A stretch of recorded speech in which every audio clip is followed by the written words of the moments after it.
En esta ocasión, este tema yo le puse las dos generaciones. Las dos generaciones. Padre, en el nombre de Jesús, agradecemos tu presencia en nuestras vidas. Pedimos tu ayuda, pedimos tu guía, pedimos que nos ilumines, que nos des entendimiento de lo que tú quieres hablar a nuestros corazones. Y que nos unamos, Señor, contigo, con tu mismo pensamiento, deseo, y que cumplas tus propósitos en esta nueva generación. En el nombre de Jesús. Bien. Cubrimos todo, ¿verdad? Para que las imágenes puedan ilustrarnos un poquito más. Muchas gracias. Bien. En esta tarde vamos a analizar las dos generaciones. Dos generaciones que están representadas a través de dos hermanos. Siempre va a haber dos generaciones. Y esto lo vemos desde la caída del hombre. Ahí vemos dos generaciones. Vemos dos jóvenes y en esas dos generaciones está representado el bien y el mal. Está representado la obediencia o la rebeldía. Cada quien decide de qué generación quiere ser, porque a quien seguimos nosotros es a Dios y debemos de seguir sus principios, debemos de seguir su palabra.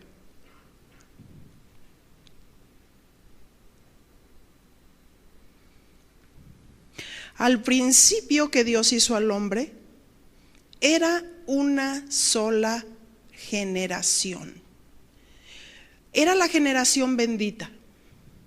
Cuando Dios hizo al hombre, era la generación hecha a la imagen de Dios. Esta generación era una generación plena con Dios. Era una generación perfecta, una generación completa, una generación satisfecha. Esa era la generación con Dios. Dios hizo un bello lugar donde el hombre pudiera estar. Y el hombre solamente vivía con Dios. Diga conmigo, con Dios. No había nadie más que el hombre y la mujer y Dios. Ellos gozaban una plena comunión con Dios. Ellos gozaban una plenitud con Dios. No sentían miedo, no sentían inseguridad, no sentían vergüenza, no sentían tantas cosas que experimentamos después de la caída del hombre. Pero un día, esa generación bendita decidió pecar. Y ese pecado produjo separación entre Dios y el hombre. El pecado trae separación. Diga conmigo, separación. Qué animados. ¿Comieron frijoles? Es interactivo. Diga conmigo, separación. Ah, qué lindos, están vivos. Bien, el pecado trae separación. El hombre, al pecar, vivió alejado de la presencia de Dios. Y empezó a experimentar lo que no experimentaba desde el principio. Empezó a experimentar miedo. Y el hombre, cuando cae en pecado, experimenta todo eso. El hombre tiene miedo de muchas cosas, miedo de personas, miedo de lugares, miedo de la oscuridad, miedo de la muerte. Porque no sabe ni quién es, no sabe por qué está aquí, no sabe cuál es su identidad y no sabe hacia dónde va a ir. ¿Qué pasará después de la muerte? El hombre se siente inseguro, se siente insatisfecho, con un vacío que nada humanamente lo puede llenar. No lo puede llenar ni el mejor novio. No lo puede llenar ni el matrimonio. No lo puede llenar ni tus títulos profesionales. No lo puede llenar tus padres. No lo puede llenar nada humano. La conducta del hombre decayó. Habiendo esa cercanía tan hermosa con Dios, el hombre aborreció a Dios. Sus sentimientos se dañaron. De tal manera, cuántos sentimientos dañados, cuántos caracteres desequilibrados. Cuántos hombres y mujeres en el San Juan de Dios. Cuántas relaciones rotas. Cuántas mentiras y engaños. ¿Y todo por qué? Porque el hombre pecó y sus sentimientos se dañaron. Sus pensamientos se dividieron primeramente con Dios. Porque no podemos pensar que cuando estamos divididos con nuestros hermanos por nuestra manera de pensar, es porque estamos bien. Es porque ya el pecado trae separación entre Dios y el hombre. Es porque el pecado trae separación entre persona a persona. Sus pensamientos los dividieron con Dios, creyendo que serían iguales que Dios. Qué engaño, ¿verdad? Génesis capítulo 3, verso 1. Vamos a establecer todos estos principios bíblicamente.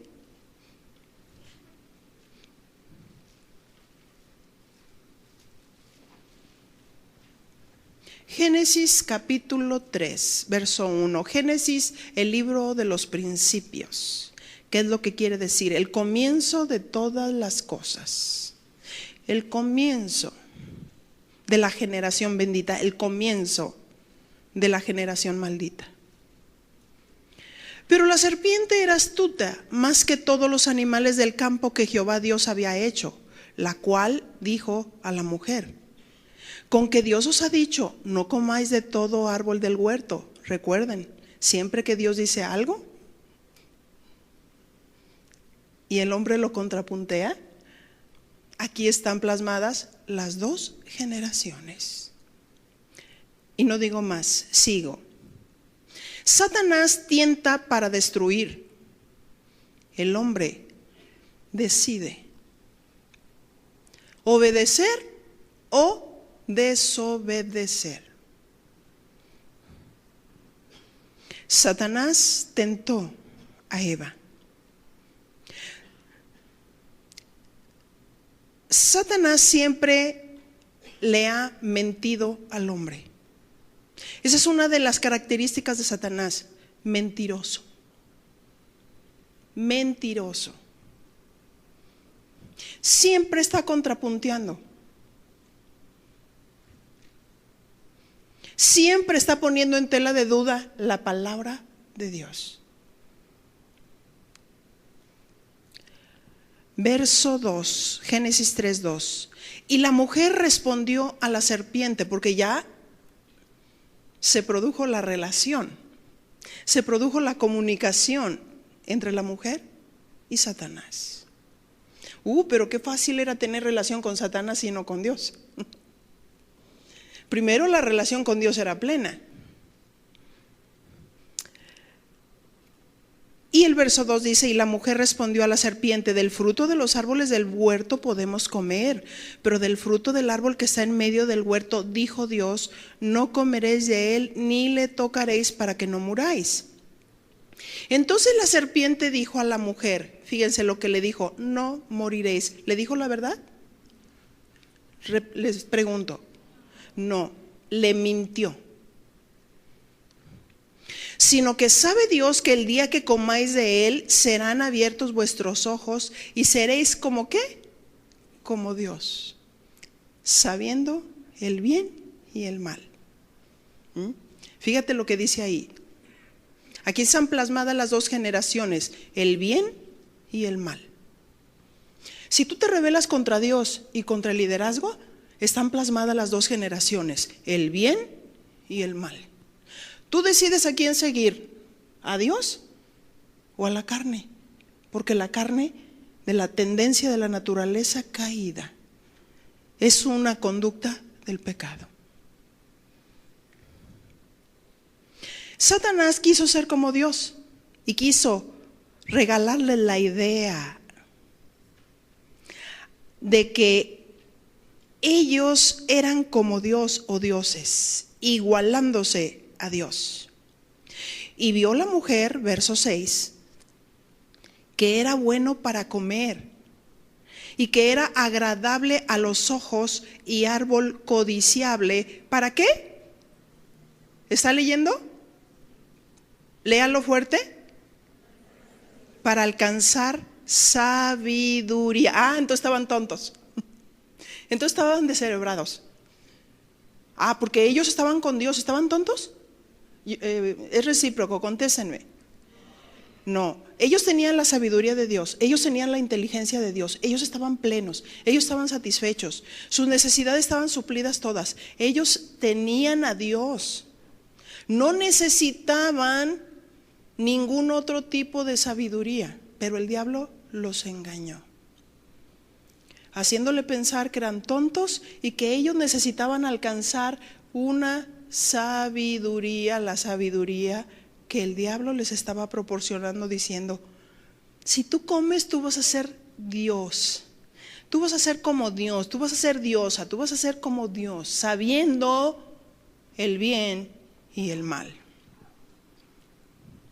Y dice: y tomó de su fruto y comió.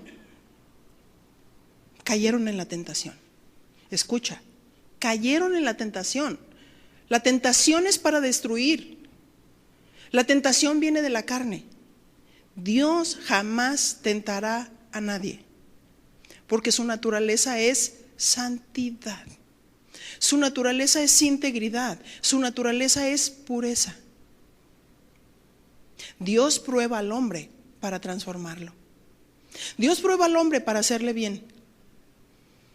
Dios prueba al hombre para hacerlo conforme a su carácter. Pero Satanás tienta para destruir. Y Satanás odia al hombre. Y Satanás quiere destruir a las generaciones de Dios. Y van a ser destruidos aquellos que se dejen engañar. Y tomó de su fruto y comió. Y dio también a su marido, el cual comió así como ella. Porque están esa generación que peca, pero también esa generación que da de comer del fruto prohibido.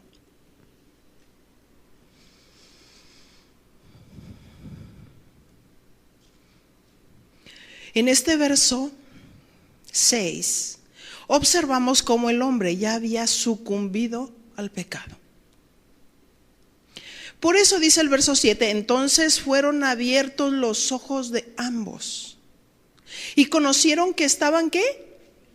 Desnudos. Entonces cosieron hojas de higuera y se hicieron delantales. Sus ojos fueron abiertos al pecado. Sus ojos fueron abiertos a la malicia. Ellos ni siquiera se habían dado cuenta que estaban desnudos, porque en ellos había integridad, había pureza.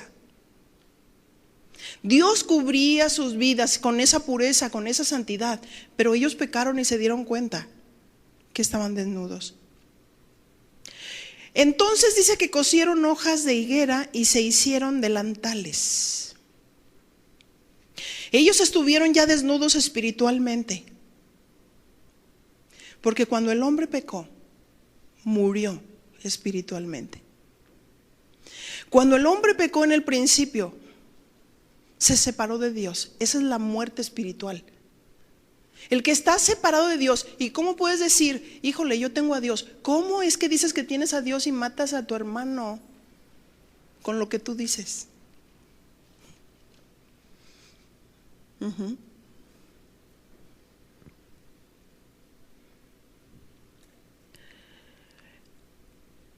Ellos se sintieron desnudos espiritualmente de tal manera que inmediatamente se manifestó la malicia. Se dieron cuenta que estaban desnudos y trataron de cubrirse. Por esa razón cosieron hojas de higuera y se hicieron delantales. ¿Qué representan estas hojas de higuera? Representan las obras. El hombre cuando peca, trata de acercarse a Dios y trata de cubrir su pecado con sus propias obras, con su esfuerzo humano. Representan las obras del hombre tratando de cubrir el pecado, de estar cerca de Dios, pero en sus propias fuerzas. Según los que nos dice Efesios capítulo 2, verso 8 y 9, cuando el hombre trata de buscar o de estar cerca de Dios en su propia fuerza.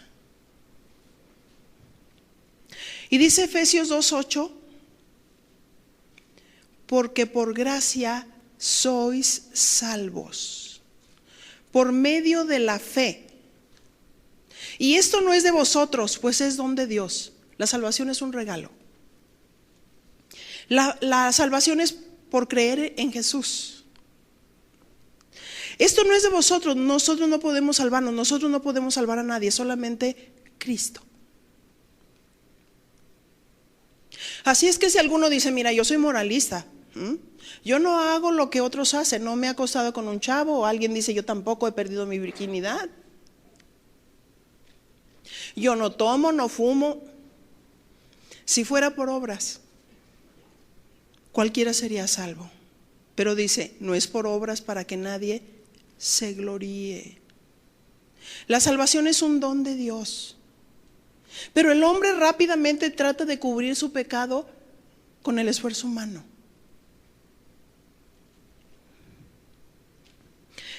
Efesios 2:9 dice, no por obras para que nadie se gloríe. Así es que nadie podrá cubrir su pecado en su propia fuerza. Verso 8, Génesis 3:8. Y oyeron la voz de Jehová Dios que se paseaba en el huerto al aire del día. Génesis 3:8. Y el hombre y su mujer se escondieron de la presencia de Jehová Dios entre los árboles del huerto. Nota qué sucedió después de que pecaron. ¿Qué hicieron? Se escondieron de la presencia de Dios. ¿Qué sucede cuando el hombre peca?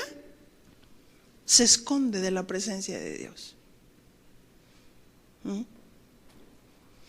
Esa es una manera de saber que hay pecado. Cuando el hombre se esconde de la presencia de Dios.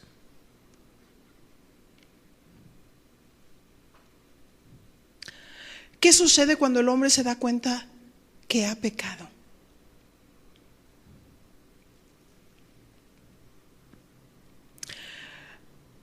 Se esconde de la presencia de Dios. Verso 9. Mas Jehová Dios llamó al hombre y le dijo, ¿dónde estás tú? Levanten la mano los hombres. Dios va a pedir cuentas a los varones, porque Dios hizo primero al hombre, no la mujer. No, pero la mujer pecó. Sí, la mujer pecó, se dejó engañar, pero el hombre comió voluntariamente. Y Dios le pide cuentas al hombre y le dice, ¿dónde estás tú? Y él responde, oí la voz en el huerto y tuve miedo, porque estaba desnudo y me escondí. ¿Qué hizo el hombre cuando Dios le quiso pedir cuentas? Se escondió de la presencia de Dios. Fíjese la respuesta contraria. Aquí se manifiestan las dos generaciones. La generación que obedece y la generación que se rebela contra Dios. Una generación que se justifica, peca.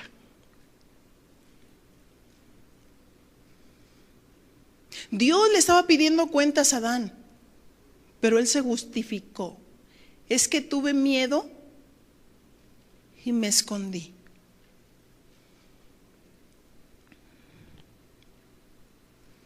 Verso 10. Y él respondió, perdón, ya lo dije. ¿Qué es lo que produce el pecado? Miedo. Ahora, yo te voy a decir una cosa. Ellos tuvieron miedo y se escondieron de la presencia de Dios. Pero hoy Dios no lo vemos físicamente, ¿verdad que no? Lo vemos, lo palpamos espiritualmente. Y tenemos una experiencia con Dios. Aquellos que hemos nacido de Dios y tenemos su palabra que nos guía. Pero Dios también, como lo vemos en las generaciones pasadas, siempre levantó líderes que guiaran al pueblo. Y si alguno dijera, yo no me quiero acercar a mi líder porque me da miedo, lo único que yo te diría, arregla tu vida con Dios. Porque aquí se establecen las dos generaciones. La que está en santidad se acerca a su liderazgo y se deja guiar. Pero si está en pecado, se va a alejar del liderazgo. Y lo primero que va a decir, que son malos. El hombre no decía que Dios era malo, simplemente no se acercaba. ¿Y por qué no se acercaba? Porque ya el pecado había distorsionado sus sentimientos, ya el pecado había distorsionado su conducta. Ya el pecado había distorsionado todo de tal manera que aquí se establecen las dos generaciones. La generación bendita, la generación que se establece en la verdad y que tiene comunión con Dios y tiene comunión con su liderazgo, porque el liderazgo es el que va a heredarte a ti el ministerio. Y si alguno piensa que va a ser levantado en las nuevas generaciones, habiéndose rebelado contra su liderazgo, yo les voy a decir, no tienes esperanza, ni futuro. Porque el que hereda es Dios. Y a quien Dios usa es al liderazgo. Y Dios está buscando una generación bendita, una generación que obedezca, no una generación que siga a divinos. Y ustedes me dicen, ay Vicky, eso que estás diciendo es muy fuerte. Ok, vamos a ponernos de acuerdo con Dios, ¿qué les parece? Cuando el rey Saúl fue levantado por Dios y fue ungido para una misión, y Dios le dijo a Samuel, unge a Saúl. Y el pueblo quería rey. Dios no les quería dar rey, porque Dios gobernaba a través de los jueces. Pero ¿qué sucedió? El pueblo insistió en que se les diera rey. Se levanta Saúl y Dios le da la primer misión y prueba su obediencia y su corazón. Y le dice, levántate y hiere a Amalec. Destruye todo lo que tiene. Vacas, mujeres, niños, todo. Dios estaba muy enojado porque Amalec se opuso al pueblo de Dios cuando sale de Egipto para que le adorara en el desierto.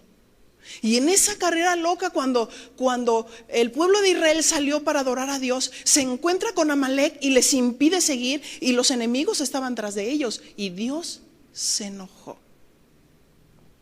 Y cuando Dios le dice a Saúl, hiere a Amalec, Saúl no obedeció. Y Saúl dejó al rey, el cabecilla, se unió con los que Dios aborreció. Tomó lo mejor del botín. ¿Cuál era su corazón? ¿Cuál era su interés? El botín. Y se hizo un monumento. Ay, vean mi perfil. ¿Quién quiere ver tu perfil por Face?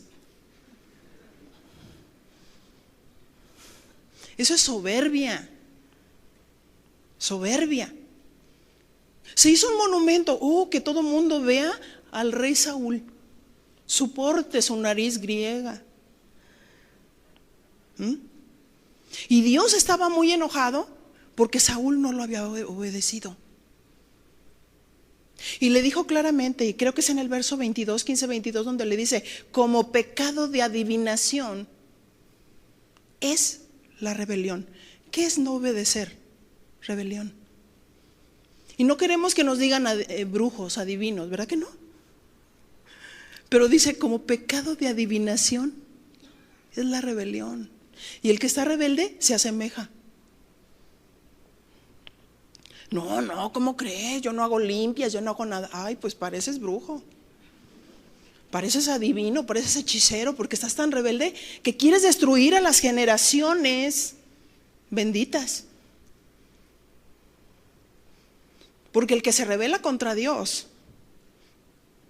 y contra el liderazgo, atenta contra la obra de Dios, por lo que representa un ministro de Dios.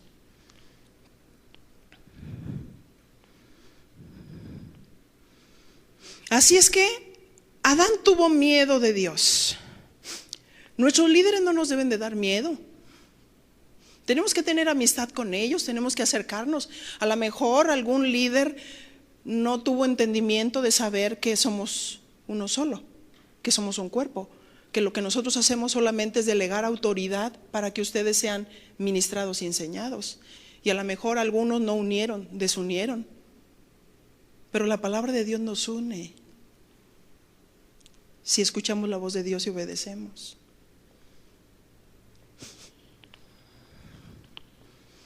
Verso 11 dice, Génesis 3:11, y Dios le dijo, ¿quién te enseñó que estabas desnudo? ¿Has comido del árbol que yo te mandé no comieses? ¿Qué produce el pecado? Separación entre Dios y el hombre. Separación entre el hombre y el hombre. ¿Por qué son evidentes las dos generaciones? Están los que quieren agradar a Dios y están los que se quieren agradar a sí mismos.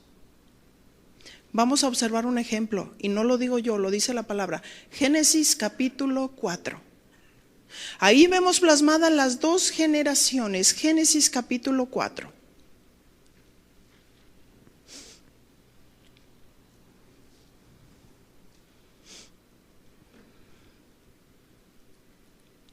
Verso 1.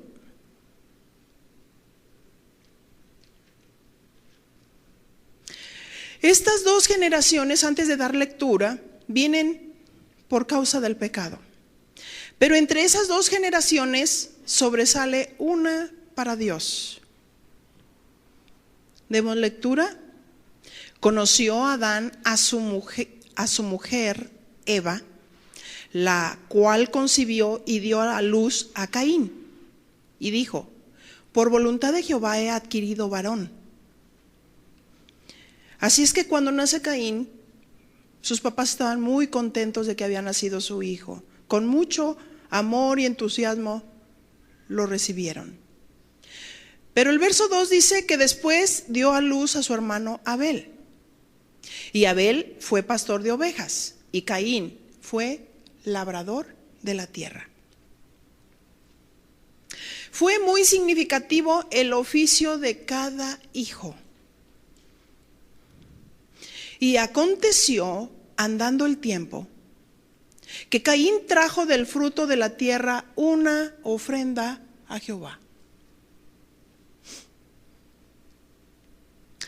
Y Abel trajo también de los primogénitos de sus ovejas, de lo más gordo de ellas.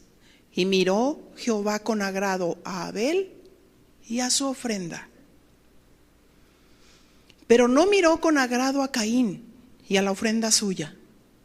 Y se ensañó Caín en gran manera y decayó su semblante. Están ahí plasmadas las dos generaciones. Las dos generaciones, Caín y Abel. Uno labrador de la tierra, otro creando los animales más gordos para el sacrificio. Sin embargo, Quiero decirles que el no entender las demandas de Dios, el no entender lo que Dios nos está pidiendo, porque ¿quién les pidió de su ofrenda? ¿Fue Adán y Eva o fue Dios? Dios les pidió a ellos. Cada uno de ellos lo trajo, pero el no entender la voluntad de Dios y lo que Dios quiere hace que nos volvamos contra nuestros hermanos. Y nadie te puede revelar ni nadie te puede dar a entender la voluntad de Dios sino tu relación directa con Dios. Cuando eres aprobado por Dios, adelante. Cuando eres desaprobado por Dios, ¿qué es lo que nosotros tenemos que hacer? Preguntarle a Dios: Señor, yo pienso que estoy haciendo bien. ¿Por qué no te agradó esto? ¿Me puedes explicar, Dios, por qué no te agrada esto? Vamos a ver qué sucedió con Caín y Abel. ¿Qué sucedió con Caín al ser desaprobado por Dios? Porque los dos trajeron sus mejores ofrendas a Dios. ¿Y por qué Dios recibió con agrado la ofrenda de Abel y rechazó la de Caín? Había un significado profético. Abel trajo lo mejor de las ovejas para sacrificarlas para Dios. Dios se agradó porque al haber un sacrificio estaba señalando el sacrificio de Cristo. El primer sacrificio que hubo después del pecado. Adán y Eva se cubren con hojas su pecado y Dios no lo aprobó, porque esas hojas estaban simbolizando las obras del hombre. Viene el segundo sacrificio, el sacrificio representado en Abel. Un significado profético. Sin derramamiento de sangre no hay perdón de pecados.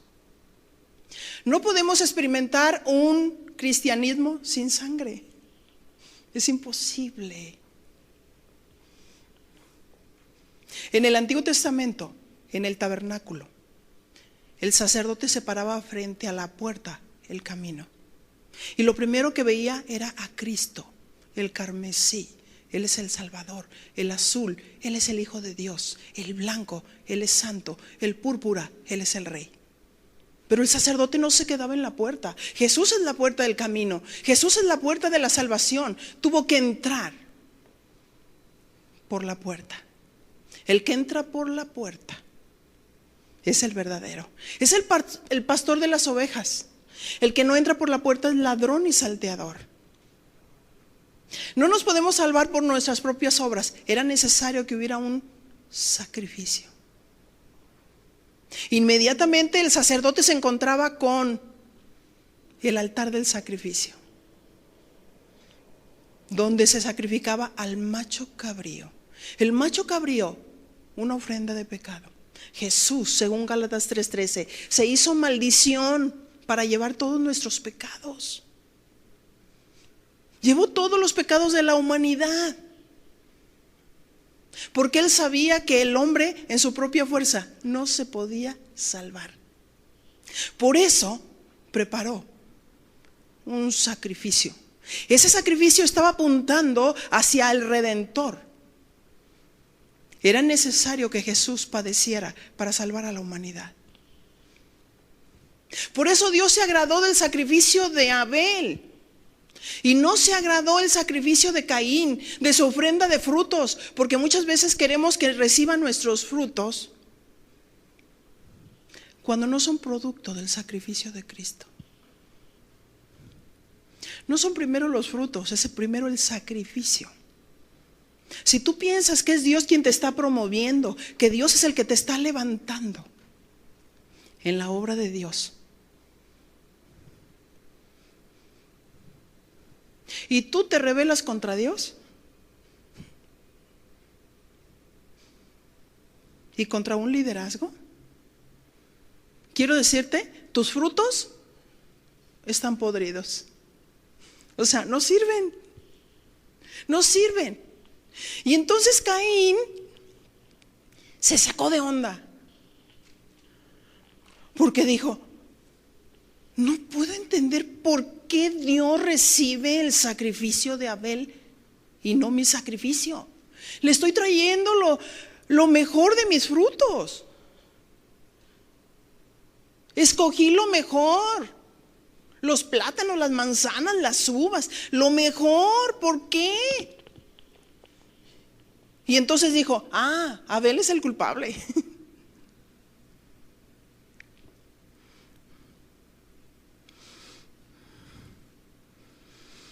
Así es que la separación de Dios trae enemistad. Si pecamos contra Dios, vamos a pecar contra nuestros hermanos.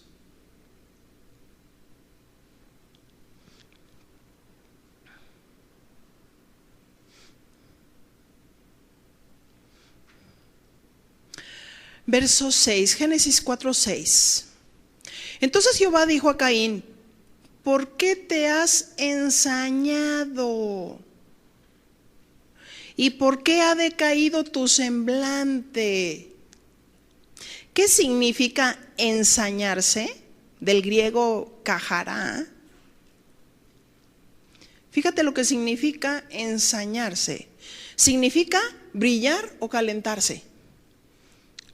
Significa figurativamente arder de cólera, de celos, de ira, alterarse. Significa encenderse, significa entremeterse, excitarse, impacientarse, indignarse, inflamarse. Dios le dijo, ¿por qué te alteras y ardes en cólera? ¿Por qué tienes celos de tu hermano? ¿Por qué hace lo correcto? Cuando no hacemos lo correcto, Dios nos desaprueba.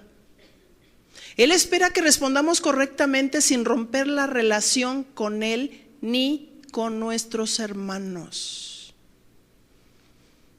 Y Dios le dice, Génesis 4:7, si bien hiciereis, ¿no serás enaltecido? Y si no hicieres bien, el pecado está a la puerta. Con todo esto, a ti será su deseo y tú te enseñorearás de él. Caín, si hicieres bien, ¿no serás enaltecido?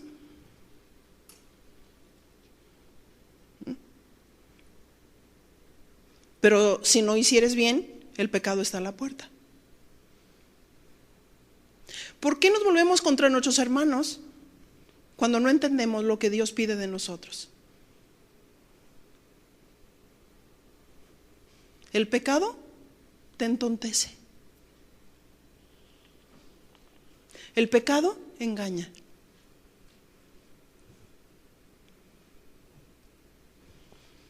La demanda era de Dios, pero se volvió contra su hermano.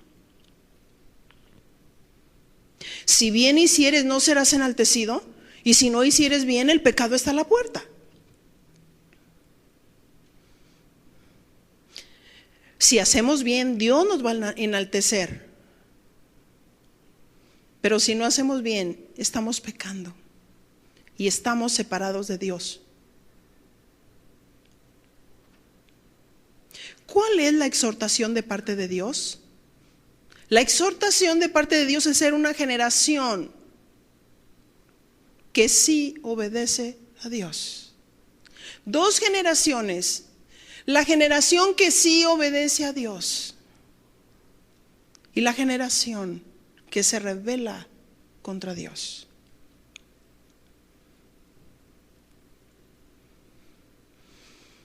El hombre debe de reconocer sus pecados y responderle a Dios. El hombre debe de volverse a Dios. ¿Qué es volverse a Dios? ¿Qué es volverse en amistad con Dios? No, Vicky, pero espérame, es que yo ya nací de Dios. Sí, pero si estás pecando, estás separado de Dios. No puede haber comunión con Dios. Si tú pecas contra tu hermano, no puede haber comunión con Dios.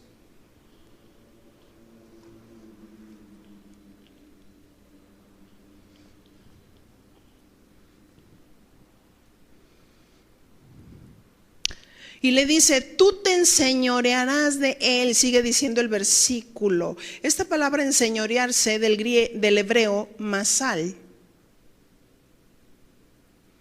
Masal con H intermedia. Significa ser dominante, apoderarse.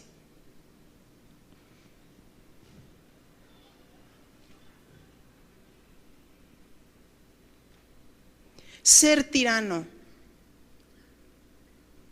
¿Cómo se portó Caín con Abel? Como un tirano dominante, dominador.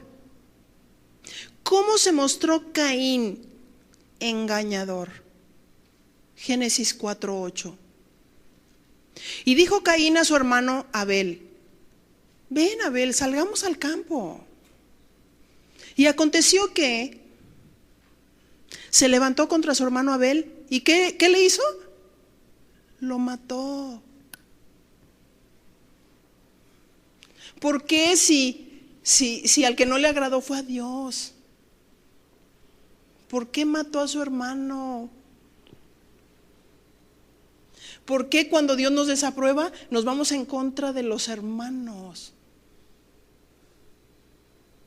Y ponemos de pretexto, es que ellos, él, ella.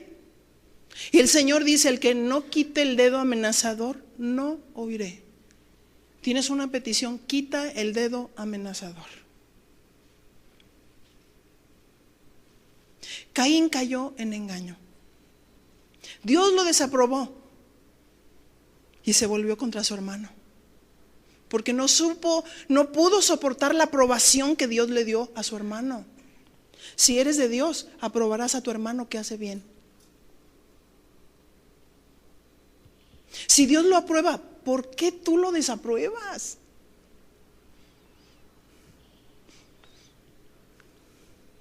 Es como volverse contra Dios.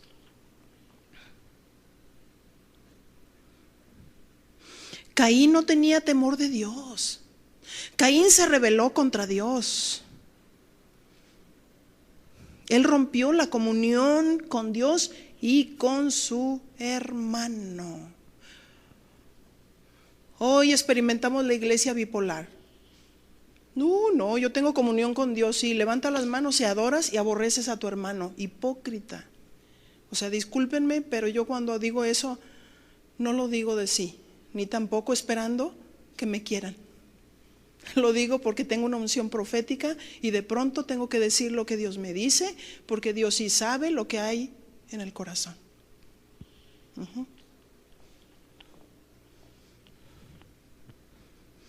Y Jehová dijo a Caín, verso 9, Génesis 4:9, ¿dónde está Abel tu hermano? Y él respondió, bien, con mucha desfachatez, no sé, irreverente a la presencia de Dios. ¿Soy yo acaso guarda de mi hermano? ¿Cómo le contestaba a Dios? El que no respeta a Dios, mucho menos al liderazgo.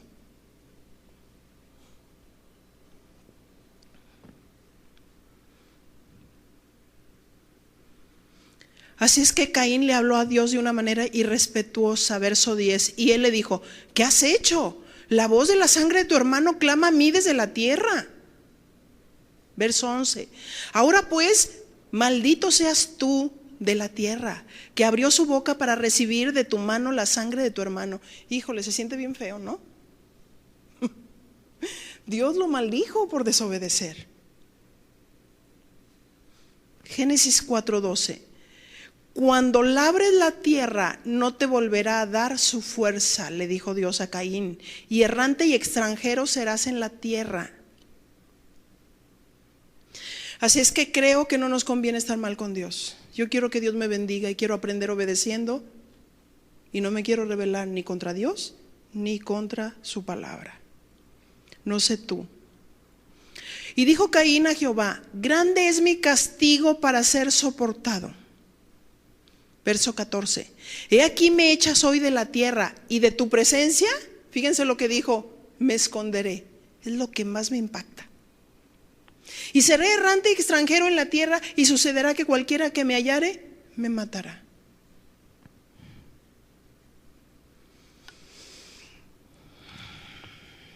Una de las cosas que más me impresiona de Caín es, pues sí, Dios, ok, me porté mal, me estás maldiciendo, me echas de la tierra y de tu presencia me esconderé. Lo peor que nosotros podemos recibir es estar sin la presencia de Dios, separados de Dios. Sí, nací de Dios y soy sellado con el Espíritu Santo, pero separado de Dios y estoy en pecado. Si mi corazón no es recto, si mi corazón no se limpia, separado de Dios. Una de las cosas que me impresiona de Caín fue que él sabía que no le iba a ir bien, sin embargo, no le importó la presencia de Dios. ¿Qué me importa la presencia de Dios? Con que me deje vivo. Y Dios le dijo: por lo menos te voy a poner una marca para que nadie te mate. Pero lo más tremendo y lo más impresionante es cuando una generación no le importa la presencia de Dios. Hoy en muchos lugares están surgiendo los ministerios, y sobre todo de entre jóvenes, donde son muy lindos pasatiempos, chistes, bromas, payasos, pero no hay presencia de Dios, no hay voluntad de Dios. Y la fuerza de los jóvenes, esa es su gloria de los jóvenes, su fuerza. Dios quiere usar una generación bendita para darle a conocer a Él. Estamos aquí en la tierra de paso, somos peregrinos, pero vamos pasando. Ahorita estamos aquí y mañana no. Debemos de saber quiénes somos, debemos de ser la fuerza para estar en las plazas, para estar en las universidades, para estar en las escuelas, para dar a conocer quién es Dios. Una generación bendita que sí obedezca a Dios y a su liderazgo, porque si no, es el principio del enemigo. De tu presencia me esconderé. Qué tremendo. Y yo podría seguir hablando y seguir diciendo, pero aquí se establecen las dos generaciones. El pecado te aleja.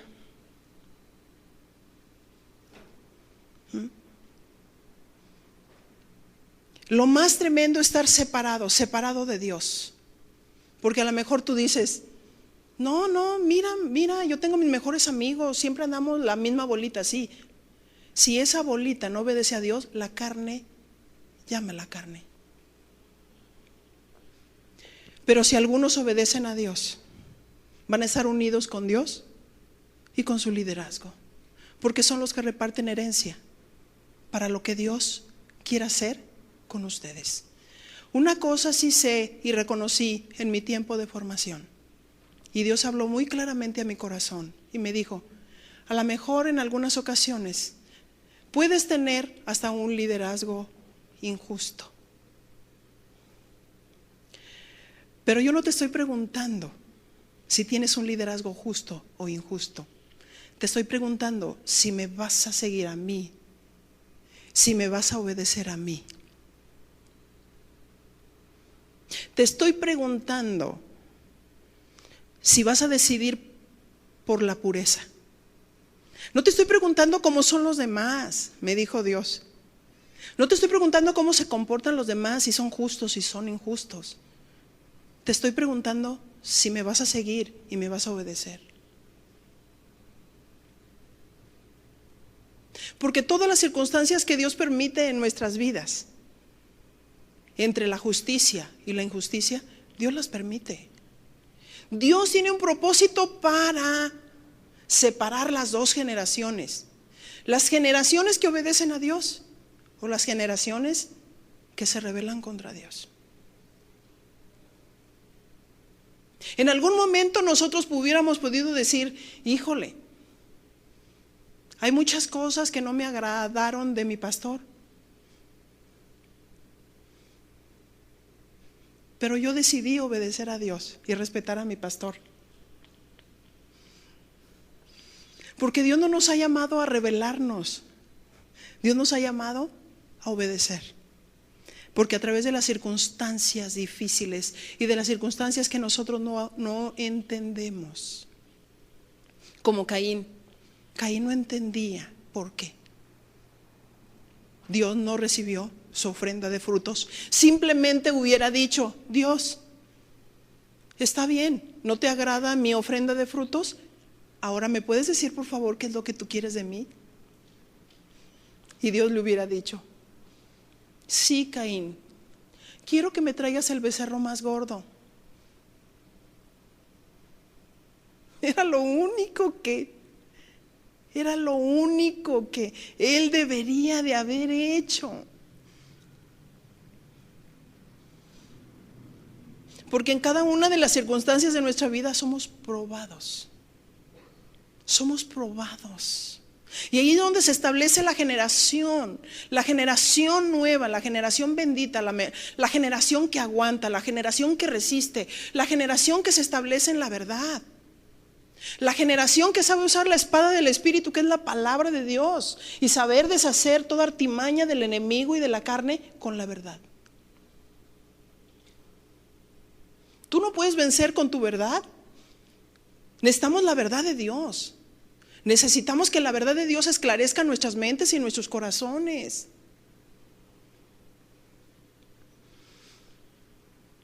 Cada quien decide. Cada quien decide. Las decisiones que nosotros tomamos en el pasado es lo que nosotros somos hoy. Nosotros decidimos perdonar.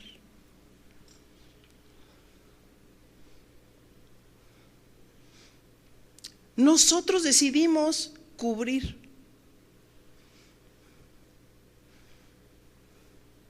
Cuando vemos a alguien fallar solamente, el Espíritu Santo en la sabiduría de Dios nos dice, así no es, haz lo que sí es. Aún lo negativo te lleva a lo positivo. Aún la mentira te lleva a la verdad. Aún la injusticia te lleva a la justicia. ¿Cómo comprendería la justicia de Dios si no pasara por la injusticia? ¿Cómo aprendería a perdonar si no pasara por la ofensa?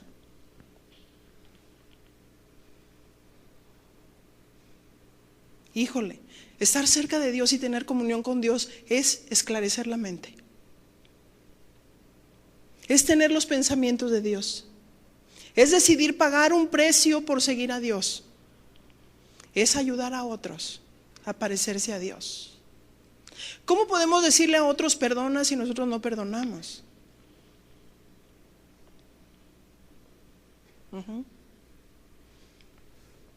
Se establecen las dos generaciones. Oramos que la generación sea una generación bendita. Una generación que reconozca a Dios. Una generación que discierna el corazón de Dios, los pensamientos de Dios, la voluntad de Dios. Una generación que tenga un corazón recto. Porque quiero decirte algo. Si tú tienes títulos del Instituto Bíblico, pero tu corazón no es recto, te vas a rebelar contra Dios y contra tu liderazgo. Porque te estorba el conocimiento que tienes. Porque no vas a saber cómo usarlo. Los reyes que levantó el Señor hicieron lo bueno, pero no hicieron lo recto. ¿Por qué no hicieron lo recto? Porque su corazón no era recto. Se necesita un corazón recto para hacer la voluntad de Dios. Un corazón recto para ver dentro de nuestros corazones y reconocer la maldad que hay en nuestros corazones. Por eso Efesios dice, despójate de toda malicia, despójate de toda maldad. Ay, dice eso a los nacidos de Dios, sí. Sí. Sí, despójate. Si no tenemos un corazón recto para poder ver la maldad que hay en nosotros, en nuestro corazón, ¿cómo podremos santificarnos? ¿Cómo podemos influir en otras generaciones? Si solamente estamos mirando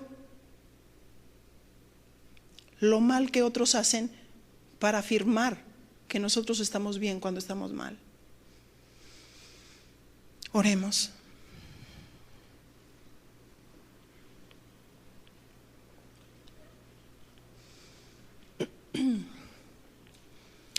Señor, hoy estamos delante de tu presencia. Tú eres un Dios vivo, tú estás aquí. Esta es tu palabra, Señor. Esta es tu palabra. No queremos nada más fuera de ti. No queremos nada más fuera de tu palabra, de tu voluntad. Oh, mi Dios, como tú decías en tu palabra, entra al templo y mídelos. Señor, mídenos. Mídenos, Señor. Mide la intención de nuestro corazón. Mide, Dios. Escudriña nuestro corazón y ve si hay en nosotros mentira, engaño, soberbia. Oh, mi Señor, queremos ser una generación bendita. Las generaciones benditas, algunas fueron muertas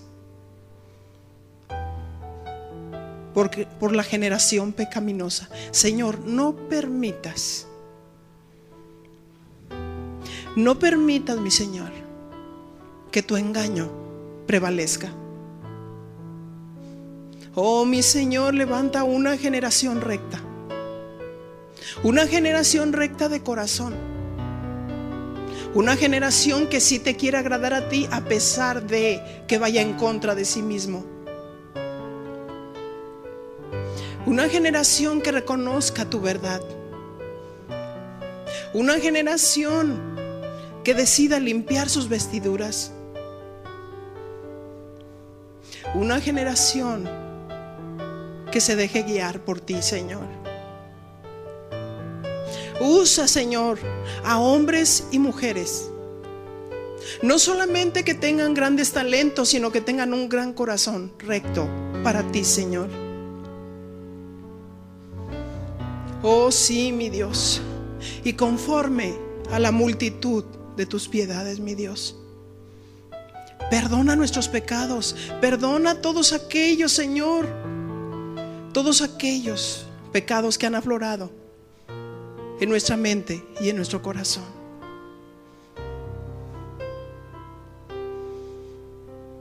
Confesamos, Señor, nuestros pecados delante de ti. Y mi Señor, nos ponemos, Señor, en tus manos para que tú, a través del espejo de la palabra de Dios, nos reflejes, nos examines.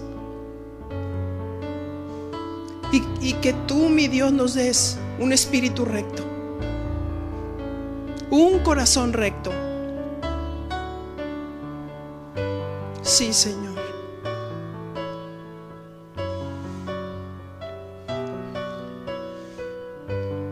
Usa a los de corazón recto, Señor. Úsalos, Señor, que puedan ver tu imagen en estos jóvenes, Dios. Úsalos poderosamente en la predicación de tu evangelio. Oh, mi Señor, que otros puedan ver a través de sus ojos la limpieza, la pureza, la fidelidad, la transparencia. Sí, Señor. Queremos ser de la generación bendita. Queremos ser la nueva generación apartada del mal, con pureza de corazón. Oh Señor, que ninguno de aquí, Señor, se levante entre los falsos profetas. Por favor, Señor, guárdanos, Señor, de toda tentación y del maligno. Guárdanos del engaño. Guárdanos de distorsionar tu verdad. Oh, mi Señor, de aquí levanta estandartes en cada lugar, en cada ciudad, aún en las naciones, Señor. Que sean proclamadores de tu gloria, proclamadores de tu presencia, proclamadores de tu verdad, y que el impacto fuerte que surja en ellos sea que sean testigos fieles tuyos, Dios. Sí, Señor. Sí, mi Señor. En esta tarde, noche, te damos a ti todo el honor, toda la gloria, toda la honra y toda la alabanza, mi Dios. Y fijamos nuestros ojos en ti, Señor, el Señor de la gloria, el único sabio Dios, el Rey de reyes y el Señor de señores, el que gobierna nuestras vidas, nuestras mentes, nuestros corazones, nuestros espíritus. Gracias, Señor, por la inspiración divina en cada joven. Gracias, Señor, por lo que otros van a ver en ellos. Gracias, Señor, porque los traerás uno a uno, atraídos a tu presencia, Señor. Y harás una gran fuerza en esta generación. Señor, a ti el honor, a ti la gloria y a ti el reconocimiento en todas las cosas. En el nombre de Jesús, Señor. En el nombre de Jesús, mi Dios.